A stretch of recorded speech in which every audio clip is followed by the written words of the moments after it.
Welcome back, Laura. This isn't the first time that you've appeared on the channel, is it?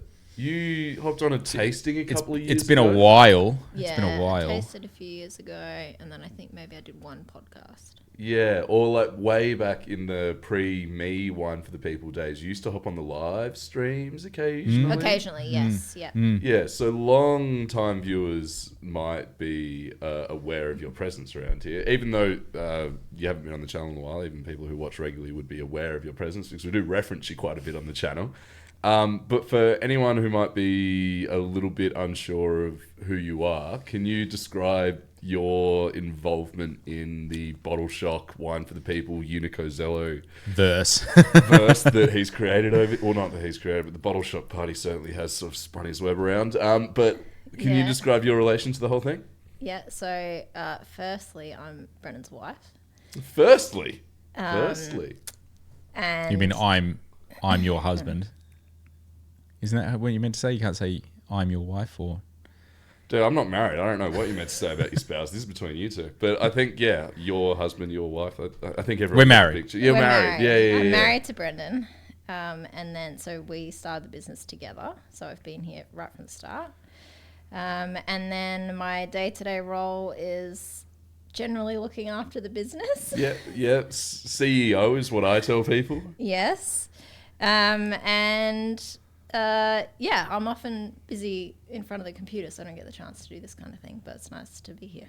Yeah, well, if you weren't busy in front of the computer, we wouldn't have any money to be able to do this kind of thing. So I think something that I'm sure you won't mind me saying this, Brendan, but I quite often tell people that Laura is this, by far and away, the brains of the operation here at Unico. Like, you've got a brain, but it's more like dreaming sort of like big vision stuff. But you've been at Harvard Business School. What was that you went and did at Harvard a couple of years ago or a year ago or so? Yeah, so I did a 1-week program on negotiation and leadership at Harvard. But yeah, so my background is I studied agriculture, and then as part of that I did a placement at a winery in the laboratory. So that was sort of my entry into the wine industry. And by that time, Brendan had started Unico Zelo, and I joined him not thinking that I would be interested in wine, but it just happened. Happened. Yeah, it's a great industry. And then from there, I've been able to make the wine for us, be able to set up our production facility, and then do more of the administration of the business. And so then I've had to develop skills in other areas outside of winemaking as we've gone along. But you worked in wineries before as well. Yeah, so I started in the laboratory and then worked in the cellar and worked overseas. But I don't have a winemaking degree. Oh, neither Which doesn't really matter. You got a winemaking degree. I do. Yeah. It matters and it doesn't matter. Like it's a bit of a weird one. For sure. So the story that I've always told people, or the story that's in my head, is that very early on in your relationship, not as business partners, but as life partners, you went on a trip to Italy with this guy. Like, how early on dating was that for you two? That must have been within the first 6 months. Yeah, definitely within the first 6 months. And Brennan had won a scholarship to go and do like a study tour through Italy related to wine. How I won it though was blind tasting 150 wines. And it took you this long to figure out that we should be doing it on the internet? Oh, God. So that's 15... You're at university at this stage, so you're 30-ish. It's 2011, so... I was 21. Yeah. You were 21, and you hadn't started Unico at this stage. No. You started Unico Zelo when you were... 21. So just after you get back from Italy, you're like... Hey. Pretty much after not that far. trip. Yeah. And was that trip to Italy... At that stage, were you already working in labs, already doing wine stuff? No. So I was still doing agriculture. Brendan and I had just met. Like, I was at the stage of, like, we would go to a wine bar and have a glass of wine together, but Brendan would order because I just wouldn't even know what anything was. I'm in a very similar relationship with your husband right now, actually. Whenever we go to wine bars, he orders for me as well. It's great. So would you say that trip to Italy was something that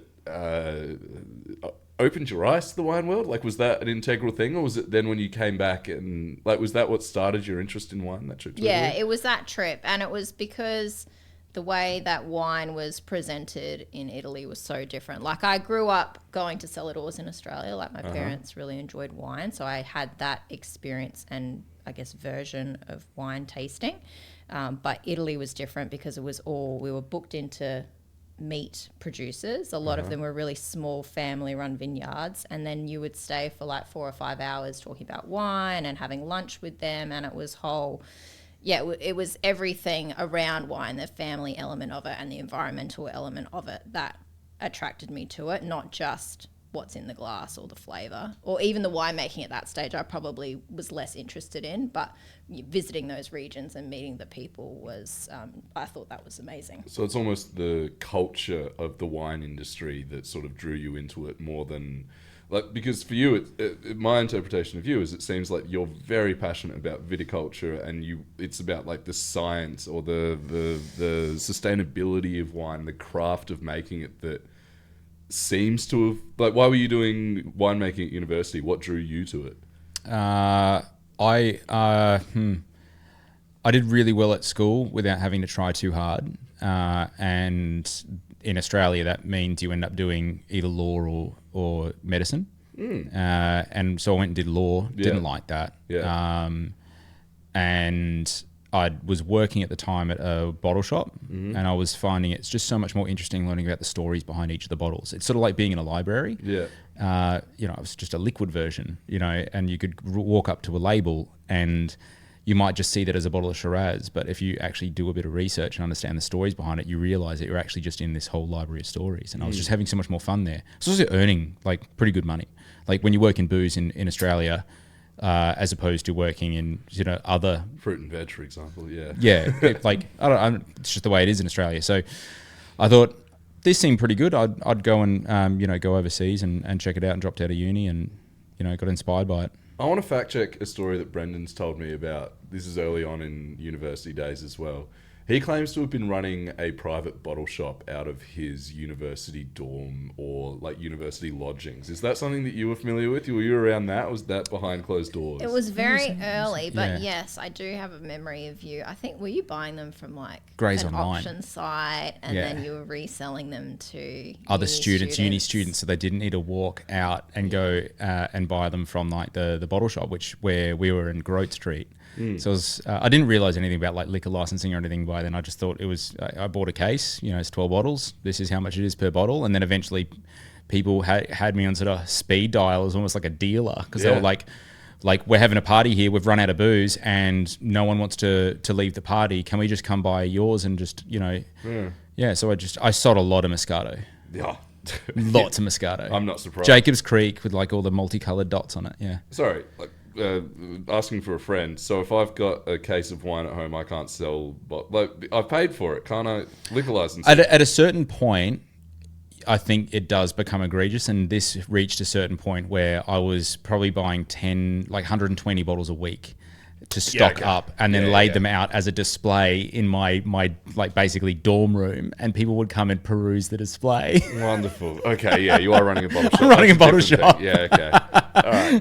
So would you say that in the formation of your guys' relationship that wine was one of the sort of fundamental... Like, was it one of the things that you shared a passion over early, and it's the storytelling and all of that, and was that important to you guys early, or was it just coincidental that you've both ended up loving... Like, I'm not going to lie, seeing a husband and wife team doing as well as you do in the industry that you're in, working so closely together, I've seen other businesses where it seems like either the marriage goes well or the business goes well. And it's hard to, like, you can pick which one goes well. But the love for wine is something that clearly you've bonded over a long period of time. I think it's not just the product.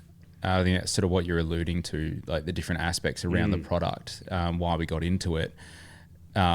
I think we got into it because of the fact that wine isn't just the product. It's the culture. It's business. Like if you like business, there are people out there that just find that like a really addictive challenge. A puzzle to solve sort of thing. You get to do that here.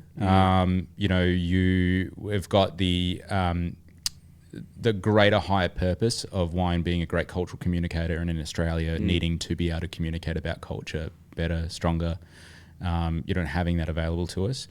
And so we certainly bonded over wine in a sense, but more so because of all these other things. All of the other aspects. That is something that I've noticed about getting into when you think about the wine industry, you think about winemakers and sommeliers, I think are the two sort of like main job descriptions that you think about when you think about it from the outside. But there are so many aspects. There's logistics, so people who love being able to organize where things are going to be. Wine industry is for you. There's sales. If you like telling stories and putting on a show, the wine industry is for you. If you're a farmer, sure, you can go do farming. But it is such the dark arts of distribution is a massive one that often gets overlooked, for sure. Encompasses anything.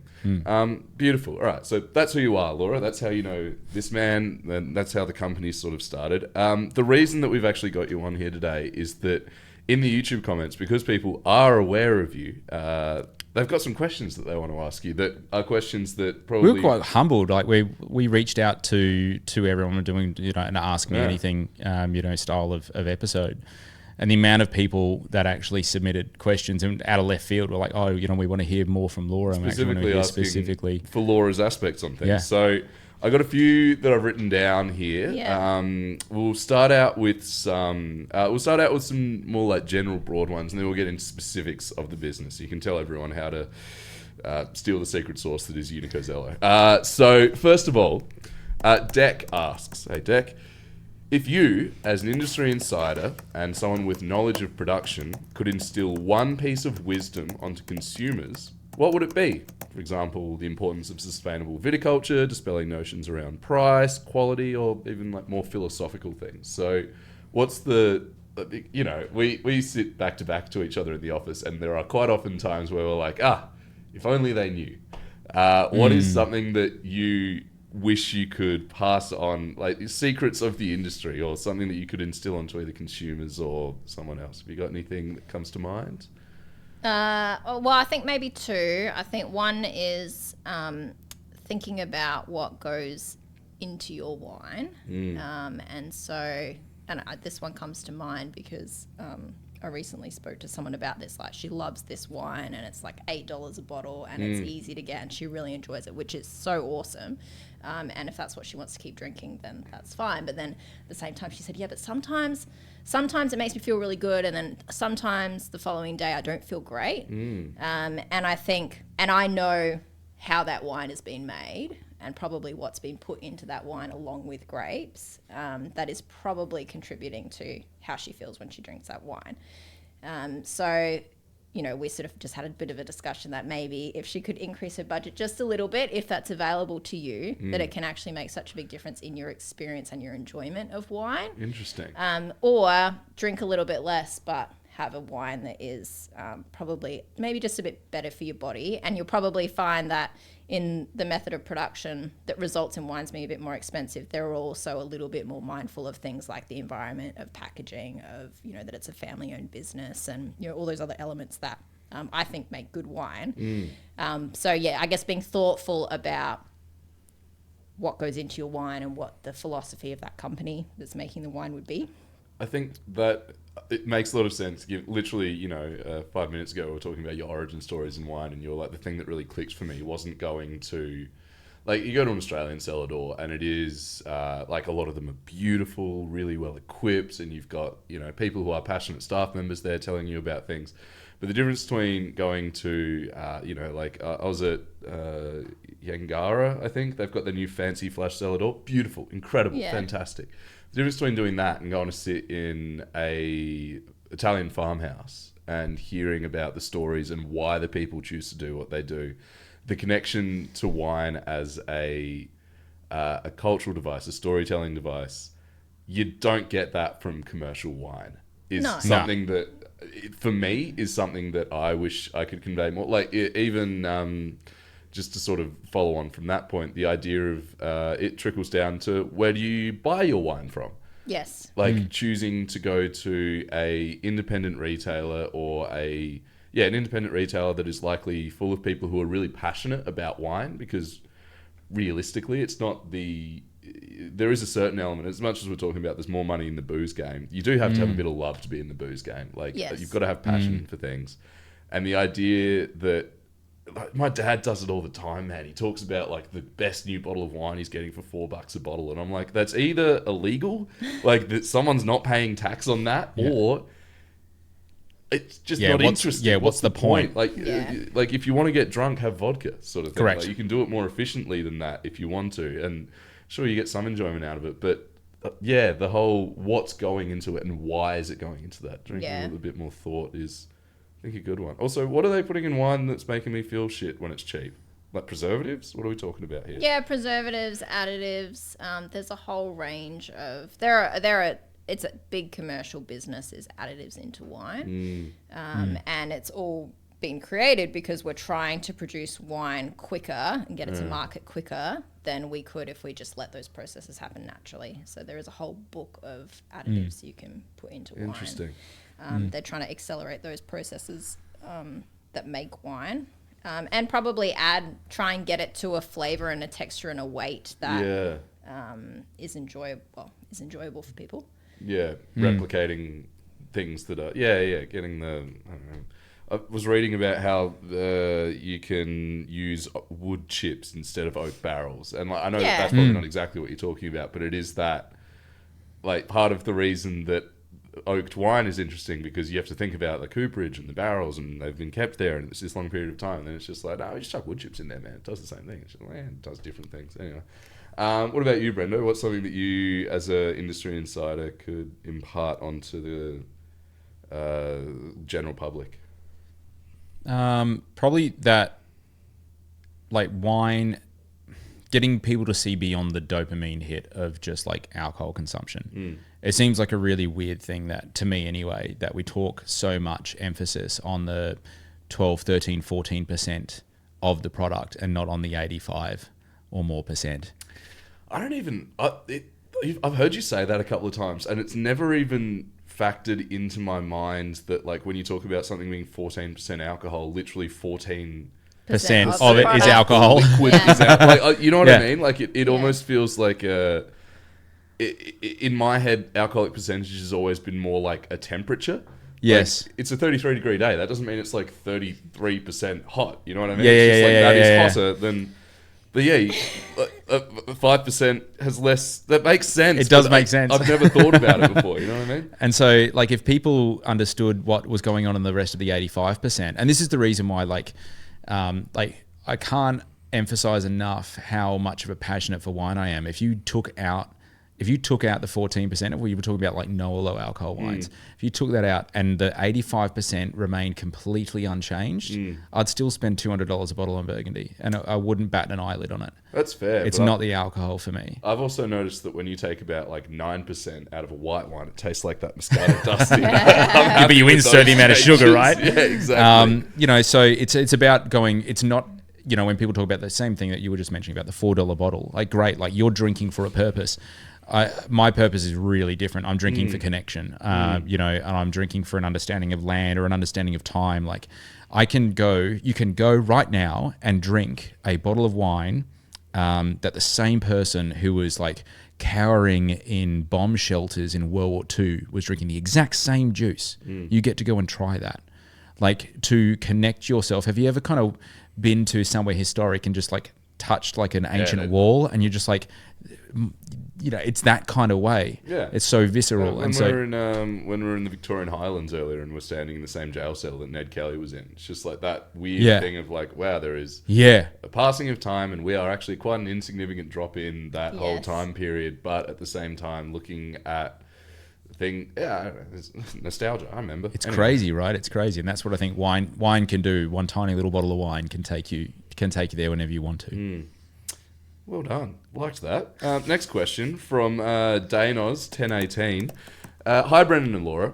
My question is, if you could choose any grape variety on the planet, what is one grape variety you'd love to have a crack at making at Unico Zelo? Love your work. Oh, I already know. Who wants to go? You already know your answer. Oh, no, Brendan will have to go. Brendan, you go first. Well, it's incoming anyway. Like, this is a no-brainer. It's Nerello Mascalese. Okay. I've got a lot of faith in that grape variety for Adelaide Hills in particular. We're very lucky in Australia where we have access to a lot of these things. The other one on there would be like Frappato. Cool. for the most part, there's nothing else that really kind of scratches an itch that makes me want to make those as much as those. Okay. I like that because that is a very pragmatic answer.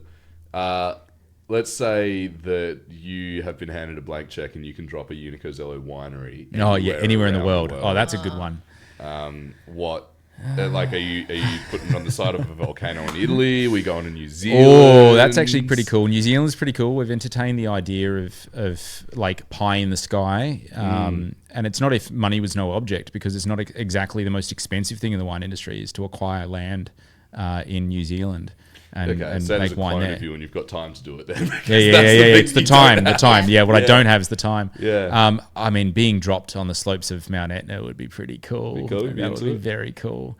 I'd love to do that. And obviously, in Mount Etna, we're going to be growing Nerello Mescalese. Very boring answer. Open up the entire world for you. Same old grape varietals. Yeah, definitely Italy. I think if I had to choose like another place to make wine, like my heart's very much in Italian wines, the feeling and the culture and the history for sure.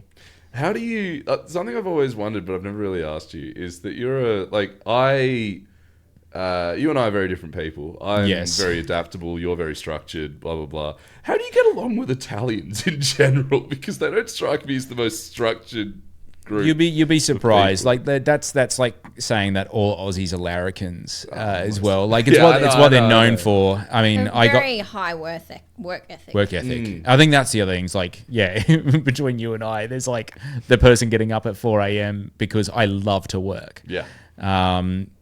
And the Italian sort of like living to work or working to live sort of thing. Like they live to work. They wake up in the morning and their thing that brightens their day is being able to do something. Yeah, it's that Enzo Ferrari passion, man. And I got to work for some like amazing winemakers in Italy who were very similar to me, that were very structured and there are rules and you do not break the rules. To clarify to any Italians watching, I don't think that you're all like chill and don't care about things. Like, I understand it. I'm just saying, like, it's what they're known for. Yeah, it's for sure what they're known for. Like, I tell you what, when it is so omnipotent that Italy, much like a lot of other countries that have these sort of long storied histories, are like organized chaos. You are forced to just go with it, as opposed to in Australia where you actually have a chance to be organized, where you actually strive for it. Like you go through Asia and there's just unless it's Japan or maybe South Korea, like, I'm sorry, but like disorganization is just the way of life. Be like water. What about you, Laura? Dream winery, dream grape varietal. What is something that you would really like to tackle as a winemaker between now and the time that you stop making wine? I mean, I was going to say Frappato as well. But I also think, I mean, before I heard the second half of the question about something that you don't already work with, I thought about Fiano. Like, I really love the varieties we already work with. And this is not to try and get out of answering the question, but like, I really like the pursuit of getting better at what we're already doing. Yeah. Like Brendan and I have this sort of way that we assess what we think is going to be a good variety for Australia and for our brand. And we've come up with these varieties from that system, and now we just need to get better at making them. Because a lot of them, like Fiano's only been in Australia for maybe just over 20 years. We've only been making it for 10 years. Like, we've got so much more time to get better at that. And that's where I would want to spend my energy. Yeah, so rather than jumping around to a different varietal, really honing in on mastering the craft of Fiano in Australia. I'm relieved, because it'd be crazy if that wasn't the aim with how much Fiano we make. My God, that would be crazy for you guys. No, we're just doing it for fun. Alrighty. Now, we've covered this a little bit, but this was MMC who's asked whether now or later thing. I would love hearing about people's business journeys. I'd love to hear you and Laura speak about Unico, Zelo, Applewood, how you decided to start it, how it's going, etc. So I think might start with, because Brendan started it and then you joined up. I thought it was okay. Yeah. So originally you were doing Unico as a side hustle, or you just jumped into it straight away? I wanted to make wine, and I came to Adelaide. I'd already worked in France, and decided I wanted to learn at uni, study winemaking. Adelaide University is one of the best ones to do that in Australia.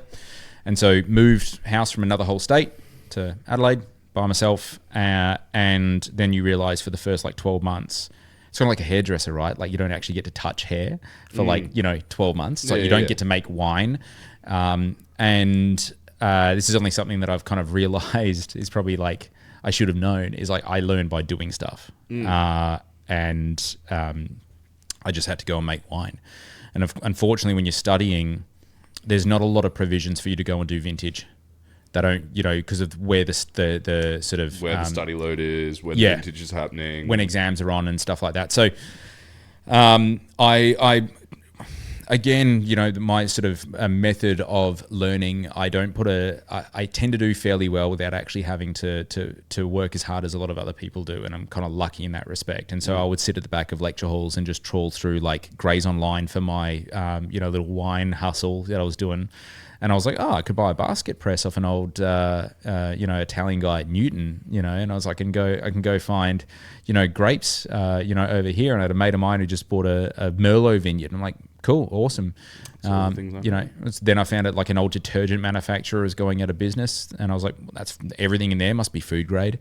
So found some couple of mono pumps, which are great little pumps for wineries. So I bought that thing lasted us for almost a decade. Yeah. It was $120, little pump. It was fantastic. Okay. And so I just kind of assembled a bit of old school winemaking kit, and I was like, let's just have a crack. So try and make wine. Yeah. And try and make wine, try to do this. And turns out it turned into some pretty good wine, and was working at a bottle shop, and it's easier to sell the stuff at your own wine store. Oh yeah. And so when I sort of all was said and done and I sold that vintage, I was like, wow, there's money here. What was the first vintage? When do you consider the first vintage of Unico Zelo? What year? The first vintage wasn't of Unico Zelo. It was called Emerald Vintners back then. It was with a mate of mine, Sam. Mm-hmm. We're still mates. He just didn't want to do that anymore. So we put in, it was Laura and I and Sam sort of all working together. Mm-hmm. And a mate of mine, Callum Beale, who had bought this amazing, his family bought this amazing Merlot vineyard up in the hills. And we got a ton of Merlot. It was 2011, horrible vintage, like really wet, right, heavily botrytized, but the wine turned out okay. And it was 1 ton of grapes. Now, 1 ton of grapes yields roughly around about 1,000 bottles, or thereabouts. And so we sold them all at about $20 retail worth, but via wholesale and to mates and families and friends. And, we ended up walking away with 10 grand profit. I was like, this is good. This works. This is a way to make money. Of course, if we counted all of our time, it wouldn't have been profitable. Yeah. But when accountants start talking about depreciation and but the math worked really well in my head. Blah, blah, blah. I was like, hey, look, 1 ton, 1,000 bottles, $20 a bottle, $1,000 profit, $10,000 profit. Uh-huh. And I think the first ton of grapes was $1,500 a ton. And I was like, I don't need the 10 grand. We'll just put it all back in. And so we went in, did 8 ton of fruit. So you went from 1 ton to 8 ton. Oh, dude, and then went to 18 and then went to 32 and then into 60. It was we just put everything back doubling. In. We were working multiple jobs because we just didn't want to draw on the business. I didn't think we ended up drawing a wage probably until the 3rd or 4th year. Yeah, which is when you left your full-time job to work on it. And that was at Parade Cellars this whole time? I was at Parade Cellars. I was doing in-store tastings for Oyster Bay. Yeah, spicy. And working cellar door roles as well. So just anything. When vintage was on, I would go and work with Steve Pannell, who was kind enough to be able to offer us a position down there. And so just continual reinforcement in the industry. So cellar door tastings, helping out at a bottle shop, helping out during vintage. What are your side jobs that you're doing? Are you in the lab? Because I know that you worked at quite a famous South Australian winery in the lab. Was that what you were doing at this time when you were working on Emerald at the time and then Unico? Yeah, so we were... I was still studying So I had uni to fit in, and then I was working. I got this lab position for a vintage. So I actually it was at such a great winery that I got the email that they had this position available, and it happened quite late in the piece. This position became open, so I actually deferred university for a semester so I could work in this winery. If memory serves correct, did you originally apply for something at Shaw and Smith and then didn't get that, and then ended up? Yes, then I didn't get that, and then I had the offer from Henschke, which I took straight away, and then a couple of weeks later, Shaw and Smith sent me an email and said, "Are you still available?" But so that was a great moment to say, "Sorry, actually, I've secured a position somewhere else." And then so Henschke, they were such a supportive workplace. They sort of accommodated my uni arrangements throughout the year, so I could work part-time outside of vintage. And then maybe 2 years into that, I asked if I could move into the cellar, which was, pretty big. Like those cellar positions at wineries like that do not come along very often. Easily. And I was asking to go in there with no cellar experience, only just that I sort of, demonstrated how committed I was in the laboratory. And they said yes. So then I did that for a few years, and it worked at the time because Brendan was doing the bottle shop, so that was daytime hours. He could finish work, at 5 p.m, and then he would come and do vintage for us, for Unico Zelo after that. And then I would finish up at Henschke at 7 or 8 o'clock, and then come and meet him, and we would, often we'd be working until midnight, processing fruit. And then our family would help us. My parents would come and help us, in this building here, even. And so we're in the building that we're in now is the old Gumracker cold stores that were built in the 100 years ago. Over 100 years ago. Yeah. So I know that before here you were also based in Lobethal for a little while. Yeah, that was just a fluke. If that didn't happen, then this wouldn't exist. Yeah, so talk to me about that fluke, because I mean the question there'd be a lot of people who watch our content, and I know there are people who've told me that they've gotten into the wine industry because they've been watching Bottle Shock, and I know there's a lot of people who are doing vintages on the side, and a lot of them would have aspirations to make their own wine and do things like that. So this fluke that you're talking about, my understanding is that you got a grant almost, or a space from the council. Yes. So how do I describe? So we ended up in Lobethal because we bought a house together after we'd been together for a year. We are so different, my guy. All of us, very different people sitting around this table. So we bought a house because Lobethal was exceptionally cheap, and still to this day is actually kind of quite cheap. It was very, very cheap. And we did the math and we were like, wow, the repayments on this, if we just bought this together, we wouldn't have to have housemates. Well, we'd be living all the way up in the hills. But most of our repayments would be, it was less than rent to do repayments, way less than rent. And most of those repayments are going on a capital, and so you end up owning more of the house over time. So it was just a good deal. And so, I mean, I'm sure it was absolutely nuts and bonkers, but to us it was it's a calculation. And hey, if it all goes south, you own half a house, man. It is what it is. Great news. So we ended up in Lobethal and went down to the Onkaparinga Woolen Mills, which is basically, it was where it was a woolen mill. Yeah. It would make blankets out of wool. Did do that for 150 years or so. And went out of business. The buildings themselves got given by the state government to the local council or county, and they were meant to use it as a business incubator. And I went down and I was like, oh, it's a business incubator. We want to incubate a business. We're a business. Let's go check it out. What's the deal with? And it was this one guy, Scotty McCartan, who was basically the manager for the site and also ran the front sort of desk and everything. He was just kind of like the everything person down there. And he ended up going off and doing some really interesting shit. He's one of those guys that you would meet, you wouldn't even second guess him. You would be like, you're just a average Joe. And deep down, he's anything but. Right. He was complete rebel. And so he saw what we were doing, and he had been working in this job for quite a while and not really liking the Adelaide Hills Council. He let me know that the state government, it was contingent that they would turn this into a business incubator. They hadn't incubated one business. They just leased them out, put the businesses in there and never moved them on. Right. And so he's like, for them to satisfy their mandate, they actually had to get some turnover and get new businesses coming in. Yeah. And so he got us in because and didn't check off with anyone, actually. So that's fortunate. Council didn't even know we were there. And so we were operating a winery there. He's like, have this building, at best I can give you 12 months. And so we had 12 months rent free. And so we just like, screw it, okay. But it was all the other stuff after that. He was like, oh yeah, no, this business needs maintenance. We need to redo all the wiring, and we need to maybe install some water, and we need to change up the roof and stuff. And because he's just maintaining the property. Yeah.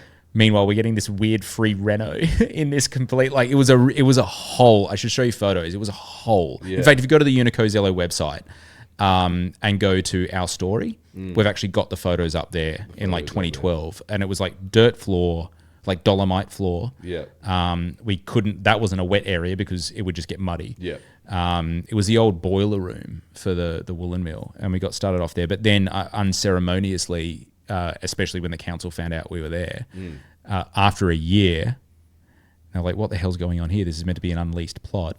It's a winery. Then we were like, actually, no, can we just apply for the license and just pay the lease now because we're up and running? They were like, no. So they just kicked us out at 12 months. We got graduated. Finally, it's incubating businesses properly. And so we bought a bunch of grapes off a particular grower who owned this building. And we said, please, like we cannot buy more grapes from you because we don't have a place to make wine. If you have a shed or somewhere we can lease or rent, that'll be great. And he ends up saying, well, I've got this place here.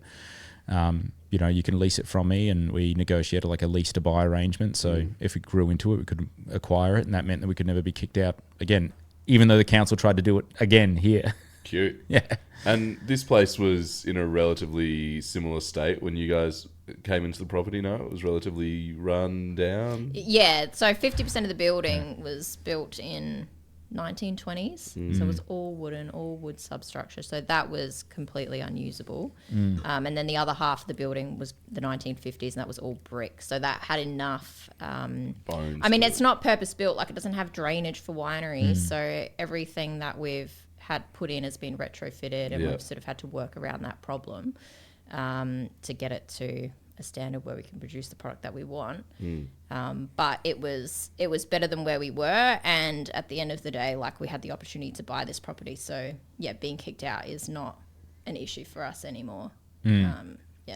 No, and it's been, so we're talking about 2011, so that's 14 years that you've sort of been making Emerald, Unico, the combination of it's Unico, I don't know what I'm calling it Emerald anymore, but 2 years ago, 18 months ago, you guys settled on a second property down in Forest Range. Yeah. So in terms of just, I think people would be unaware, like you've got this story of, this is why it's so easy to sell wine for these guys, to be honest. This is a cracker story, and as we're talking about wine's all about storytelling. You got two 20-year-olds who started a winery in some unused council building in the hills, moved into a dilapidated coal store from the 1920s, and over that 13 years, it's been buy grapes to make wine, to sell wine, to buy more grapes, to make wine, to sell more wine. And it's been about building up and building up and building the brand and getting to the point where finally you've actually been able to buy a property where now you guys are going to take ownership of the winemaking process from the soil to the bottle. Yeah. And I've been telling your customers that that's always been the aim. Is that the case? Like, is this like this idea of finally having your own vineyards, having your own winery, being able to control that process, does it feel like something that you've been working towards for this 15 years and now it's sort of the next stage of the business is coming? Yeah, well, I think, I guess when you talk about having a winery, people often assume that you must have your own vineyards, and that hasn't been the case for us. So yeah, for that first sort of 10-year period, it was very much about using our skills as winemakers and making sure that we could execute that really well. And then trying to find grower partners that align with our philosophy around winemaking and, the production, vineyard and growing. Having your own vineyard, that was just not even a possibility. No. Just financially, time, so many reasons. And it was, I guess, maybe after COVID and just the... COVID sort of has the impact of making you look at what do you really want to spend your time doing and what's really important to you. And then also I think there's like a stage sort of 7 to 10 years into a business where you've got some stability. You're not chasing your tail all the time on money and where's the next sale going to come from. Yeah.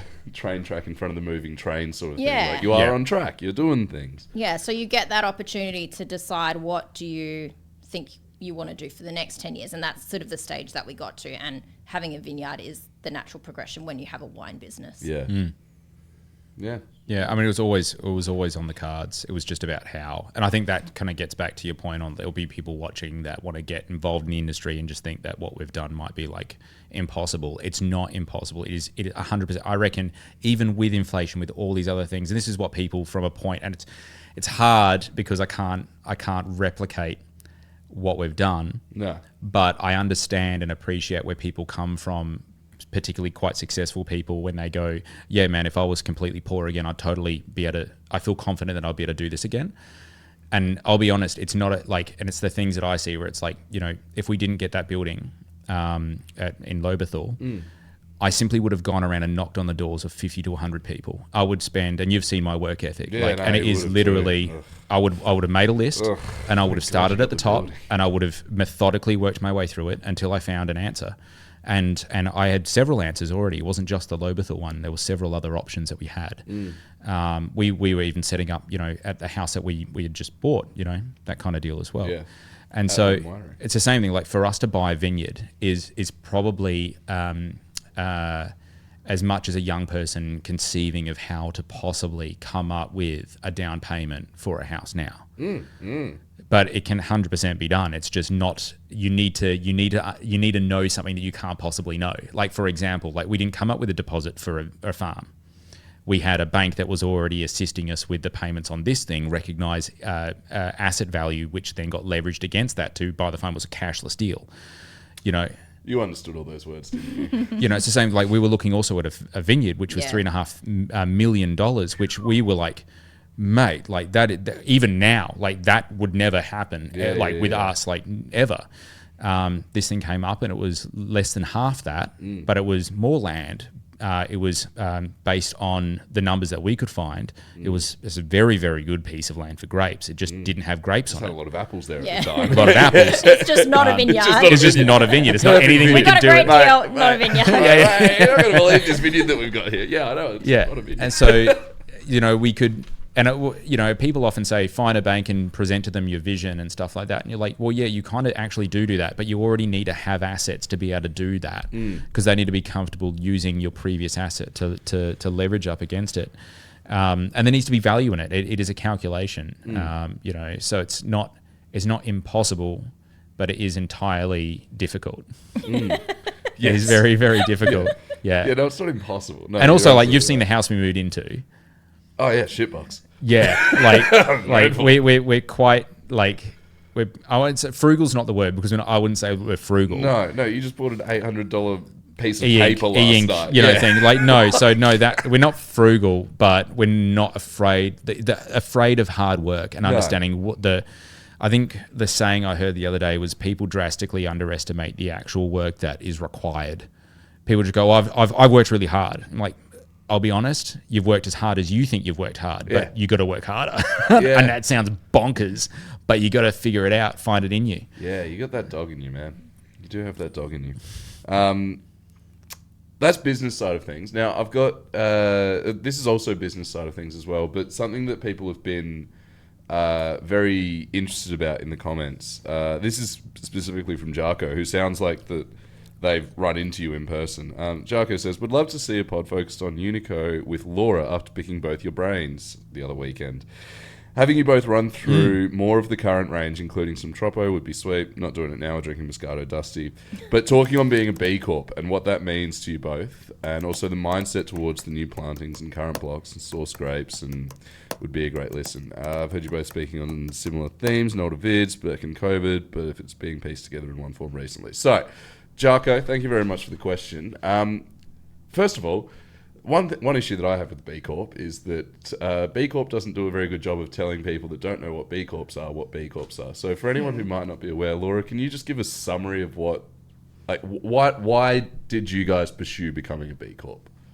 And what is a B Clarify, Laura pursued it. I jumped on the bandwagon after Laura convinced me. It was all Laura. Again, mate, the brains of the operation. So, Laura, first of all, what is B Corp certification?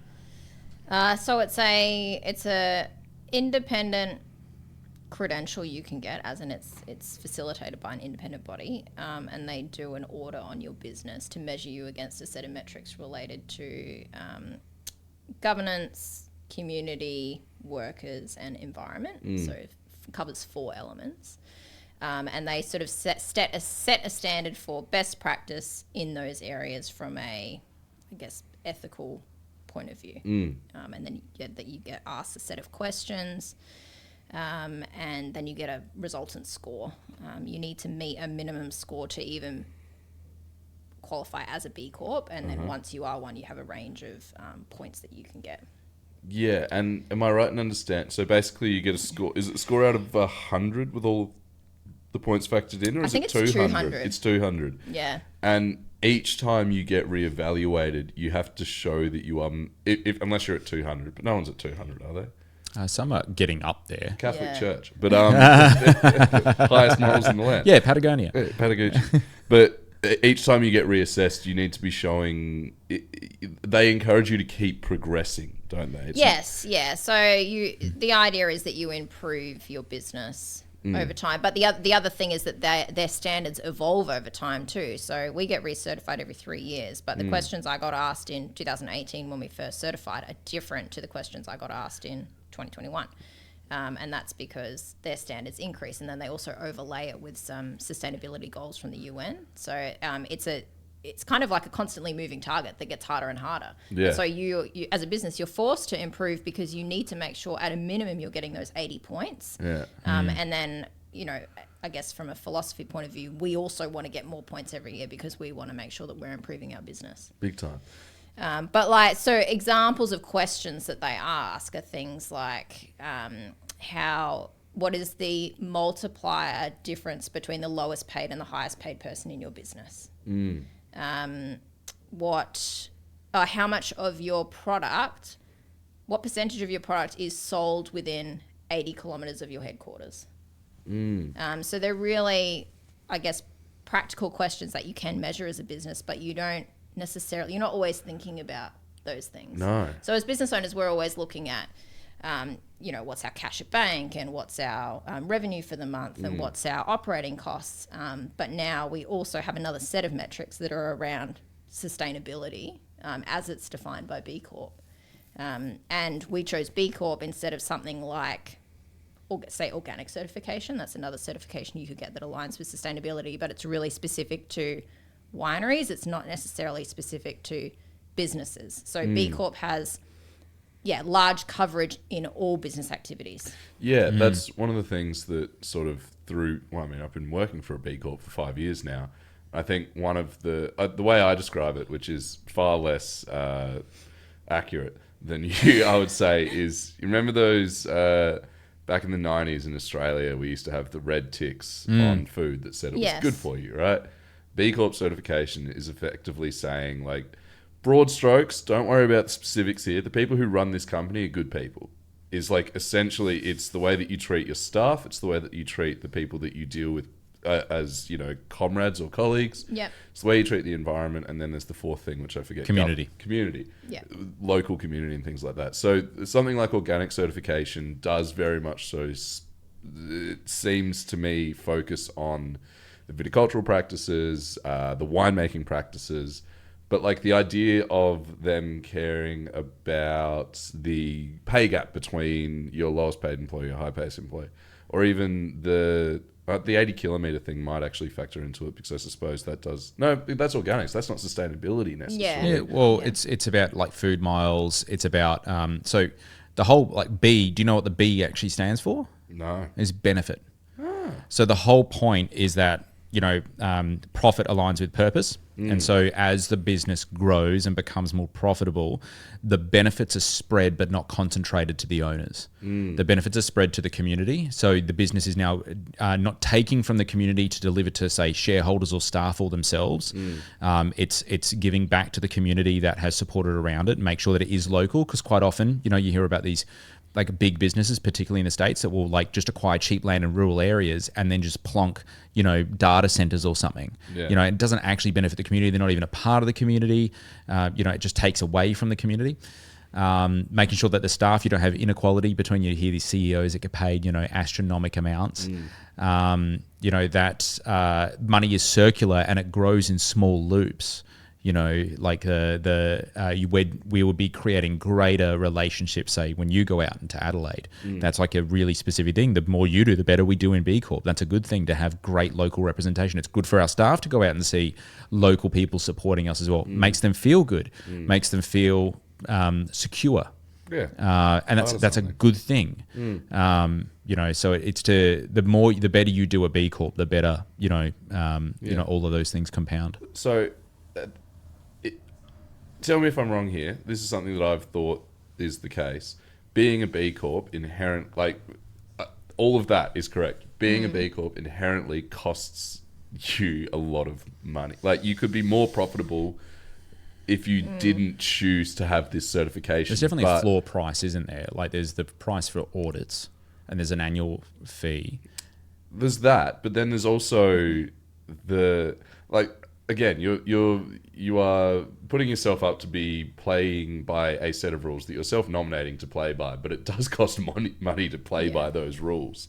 The biggest cost for us related to sustainability is the administration. Yeah. And getting all of the answers to those questions, and maintaining it consistently enough that you can actually improve. Like, we went from measuring our, say, water and our electricity once a year.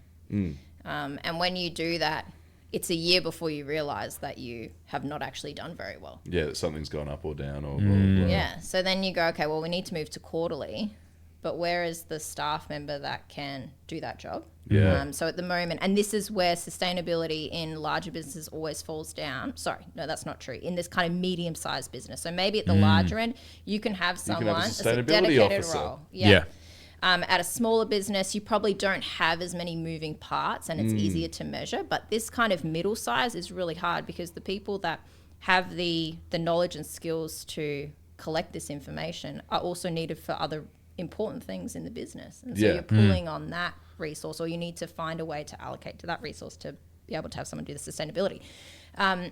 Yes, it does cost money in like the fees and the auditing stuff. But the advantage with sustainability is that a lot of the time you are making improvements that are more efficient.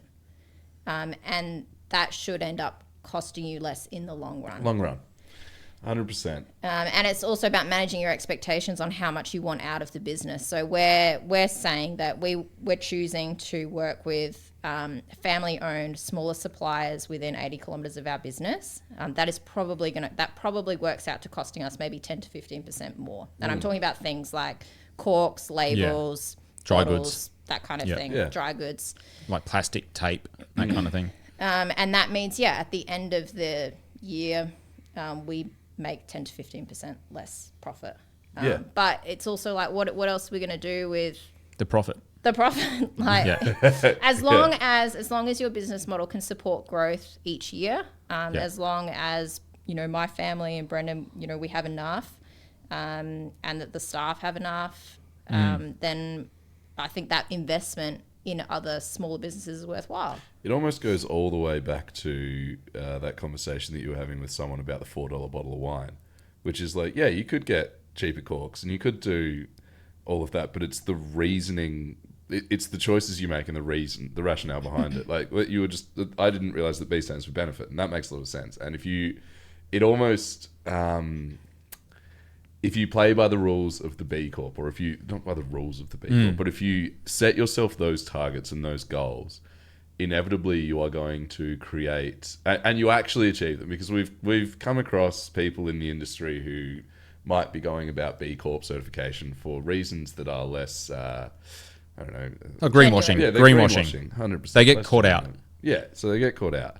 But if you're going about B Corp certification in a way that is earnest and honest to the values of it, it does seem like you will build yourself a more sustainable model environmentally, sure, but you will also have staff that are happier to be there, And I don't know, I've worked for a lot of companies where the staff aren't happy to be there and they end up just fucking stealing things, you know? And the thing is, that costs money, but the bosses don't find out. I think it's because we've got like a really good appetite for the non-tangibles here. Yeah. And not many people do. And even then, like, we're in constant internal conflict between ourselves about the non-tangibles. And what I mean by that is, like, B Corp doesn't make money, and a very good argument could be made that B Corp simply costs money.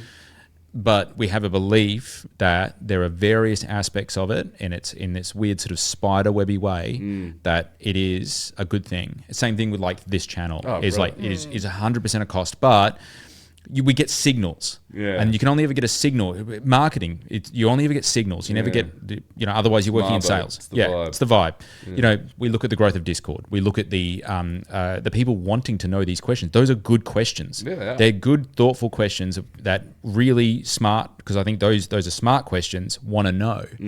That wouldn't happen if there wasn't something good happening here. Yeah. And so if something good is happening, it's worth continuing. And that's the key thing. It's like a lot of like our approach to business is not extractive. We're not extractive. We're not trying to realize a maximum level of profit. No. We are, I'll be honest, we are trying to maximize our profit, 100%. There is no doubt about it. It's just we see it over a longer time frame. Yeah. Like if one company wants to extract profit and then it ends up, because of it, shutting up shop in 10 years and we're still here in 100 years' time, dude, we've blown that company out of the water. We are 100% very competitive. We just have a much longer time frame and longer runway because we started so young. Yeah. Everything was always approaching, like even we've had opportunities where we could either have brought on investors or gotten ourselves out of this business before. Yeah. And we have a very real problem. I don't know what I'm going to do for 30 years. You'd start another winery. Well, yeah, mate, yeah. I've got a mate who... But I like this one. It's like, it's different. So like, I've got a mate who's he's a fantastic photographer. He always has been. And he started like 4 wedding photography companies and he just builds it to the point where they get like 4 employees and then sells it to someone and then just starts another one. Yeah. And like... You could do that. Yeah, 100%, which is... It's sort of different in... you can build a wedding photography business a little bit more quickly than you can build a fully established winery, I would say. But... Probably. It's no shots at that. Like that's just as valid because then you're also creating, if you can create small scale businesses for other people to take over and run, that's admirable in a sense as well because that's empowering. It's really self-aware because like some people are really good. That's part of the reason why like the leadership works this way. It's not like we went to a staff vote and said, you need to choose between mum or dad, like to see who's going to run the company. Oh, yeah, we made a conscious decision that it's Laura's the appropriate leader for where the company's starting off. Dude, you wouldn't have wanted to take that to a Democratic vote because you would have gone that way. No. Oh, it's a landslide victory. Yeah. Definitely in the first couple of years, it would be because there's nothing to manage. There's nothing everything's new. Everything is constant and constant change, which is, I'm really good at that. And I'm really good at grinding really hard for really long hours, which is what you need when you start a company. I don't necessarily want to go through that again, for sure. No. But, I think it's really self-aware when you can find yourself like your mate, I'm really good at doing this thing really well. Great. Awesome. Because maybe he's going to sell it to a person who's just really good at a 4-year-old business. Yeah. And a business with 4 employees and they can take that and grow it to 12. We've employed people here that have gone on and moved on and done other things, and they've left and literally gone like, no, I don't like working here anymore, and they've gone and done amazing things. It's just we simply were not a company that was big enough to use their skills. Like one of them's like, you need to give that person like $1 million or $2 million to go off and do these big music festivals and stuff. I'm like, dude, that person is built for that. They are definitely not built for what we were giving them here. It's recognizing the strengths in people that are inherently different. Different strokes, different folks. That's an hour-long conversation. Thank you for sharing that stuff. Thank you very much to all the people who asked questions. I just want to make sure that I haven't missed anyone all in here. No, I think there was a question about the new property. The new property. As a part of... I've got one about what's the process in creating a new wine. Or you know my question sheet better than you do. New plantings and current blocks. Source grapes. Yeah, what's happening? What's happening on the new block? Oh yeah, that's a good, nice way to wrap up. So we've talked about the last 15 years of the company. New property, new block. What's going in the ground? What's happening? It's yours. Fiano. This is Brendan's baby at the moment. Yeah. Fiano. Fiano. Always Fiano. Fiano. I've got 15 years of evidence, or at least 11 years of evidence to say that Fiano is something that everyone needs to be paying attention to exceptionally more closely than they are at the moment. In Australia. I think we are biased to placing these grape varieties that aren't the accepted noble ones into these categories where they're like 20, 25 bucks, the Wednesday night quaffers, and particularly when it comes to Italian grape varieties and particularly white varieties. So Fiano's kind of got it's sort of like name is sullied in mud in a sense of being able to achieve any kind of greatness. I've seen stuff viticulturally that it does that is astronomical. I've seen stuff that it does in the bottle from its home that is astronomical. And it's only done it sort of from a niche perspective, but I don't see people approaching Fiano in a high quality manner the way that we would approach, say, Chardonnay, like with an obsession. And I want to know whether or not Fiano can do that. And so we've got, quite close plantings, higher, not high density, but higher density than we used to, about 4,000 to 5,000 vines per hectare. And then we've got bush vine Fiano going in, around about a hectare of that. And the two clones that we've got a mixture of two clones, one the Chalmers clone and the what we call VCR3 clone. And then outside of that, we've brought Dylan Grigg on board. And, well, I should say he also accepted, which is nice because he's quite a busy guy. Yeah. And he's been doing a lot of like the vineyard design, site selection analysis. Thermal maps, charting the course of solar winds. Yeah, he's crazy. He can believe what we believe, which is really cool. He can see what we see. And he's also said, Brendan, stop buying varieties and grapes because we need to actually do the analysis first and not just run on vibe. And so we do have an order for a fair amount of Nerello Mascalese vines when they get released. Glad you're passionate about it. Yeah, very passionate about it. We're going to have some Nerello to play with.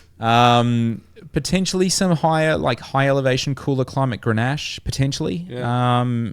Sangiovese is on the cards. Dolcetto's on the cards. Like everything's sort of on the cards, but at the moment the only thing that's locked in is Fiano, and that doesn't bother me like at all. Like if I was just growing Fiano, the one thing I'd probably die pretty happy, as long as I could have a play with Nerello. Yeah, I feel like for I don't know some hypothetical reason you had to only make one grape varietal at Unico, it would be Fiano, wouldn't it? Yeah. That's a hard one because there's a lot I'm passionate about. Yeah. And it can't all be done in one place. Unfortunately, the things that I'm passionate about, a lot of it is like quite hot climate stuff, like Zabibo. Yeah. I would love to be able to own an old Zabibo vineyard in the Riverland and bring that asset in-house and really turn it up a notch. I know you would. You've had me going on the Riverland Facebook forum asking people because you say if you ask, it's going to raise too many eyebrows. It's going to raise too many eyebrows, 100%. Because Riverland's a bowl. We can do a whole episode on the Riverland. It's so weird. Hey Riverland guys, Mafia. Henry Doyle here. Just wondering if anyone's got any vines from before the 1970s in Zabibo. I'm just doing a project. Yeah. Yeah, so like to be able to, or what I do know and what I'm learning, there's a bunch of things like rules in the industry. If you want to make the best quality wine, you absolutely need to control the viticulture. You don't need to own it, but it definitely helps in controlling it. But you need to control the viticulture. Yeah, it needs to be something that you're cognizant of and involved in. It needs to fit. It can't. It needs to be intentional. And there are just so many. We often say about how I often believe that the best wines in Australia haven't actually been made yet.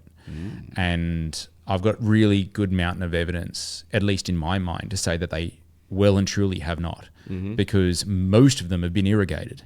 And most of them are from grape varieties that are on poor sites for them. And most of those sites have changed. And we also only had, it's like having a 720p, feed, and then you suddenly go up to 4K when you end up throwing in all of these new grape varieties that and we're seeing, varieties like Zinamavro do amazing things for Greece, right? It's sort of like the pre-integration era of American sports, where it's like, yeah, sure, Babe Ruth, best baseballer of all time. However, what if we let all of the other great varieties into Australia and see how they play? 100%. That's exactly right. That joke's okay. It's a good. It's relatable. No, it's 100%. Like, we don't have the full spectrum. We know that these things are more robust. Yeah. We know that we can do. We just haven't had it proven to us. Yeah. Like, it's still an experiment. Just, can you dry farm in the Adelaide Hills? Sure. I mean, but where are they? Where are the vineyards that are all dry farmed in the Adelaide Hills? Find me one. Point to it. Prove it to me. Like, everyone knows it because the numbers say that we can, but no one does it. Right. And that's what really freaks me out. And again, like, I learn by doing things, and I want to know why. Why does no one do it when everyone says that they can do it? I think we're going to find out in the next 10 years of Unico Zelo. Absolutely. Yeah. Well, guys, thank you very much for today's conversation. That's been I've learned a lot of the things that I've been telling people about you guys are lies, but sometimes they work out for a couple of sales here or there, so that's okay. Brendan, Laura, any final thoughts that you'd like to? Thanks for letting us make this channel, by the way. That is actually. She might second guess it after this conversation. I think today's been insightful, but yeah. Cheers, guys. We'll see you in the next podcast. Cool. Ciao, ciao. Ciao. Fun.